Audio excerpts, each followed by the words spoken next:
নমস্কার বন্ধুরা, গেছিলাম একটু পানিখালি উদর মেলায়, কিন্তু যাই দেখি মেলা হচ্ছে না। মেলা হবে কালকে।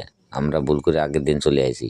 ওই দেখো দোকানদার বাইরে সব দোকান সাজাচ্ছে কেবল, কিন্তু এখন ভিডিও বানাতে গেছি, ভিডিও না করে চলে আসবো কি? মঞ্চ ফাঁকা পাইছি, ফাঁকা দিয়ে একটা ভিডিও বানাই আসলাম।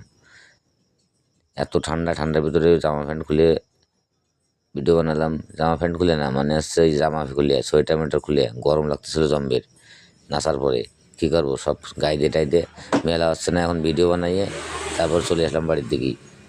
জামাইরে বললাম, ওই বিশাল উঁচু মঞ্চ, মঞ্চের তো আমার নামা সম্ভব না। জামাইরে বললাম, আসো জামাই নিয়ে যাও একটু নামাইয়া। টুপিটা পরে নি, জম্বের ঠান্ডা, বাবা কি ঠান্ডার ভিতরে গেছিলাম। রাত 10টা বাজে, তখন 10:30, ঠান্ডা লাগতেছে। জামাই, এই যে জামাই চলে এসে, জামাই গাড়ি করে নিয়ে বসাচ্ছে মানে টুকটুকিতে, অন্তটুকু অনেক উঁচু মঞ্চ। নমস্কার বন্ধুরা, সবাই ভালো থাকবেন, সুস্থ থাকবেন কামনা করছি। টাটা, বাই বাই, নমস্কার।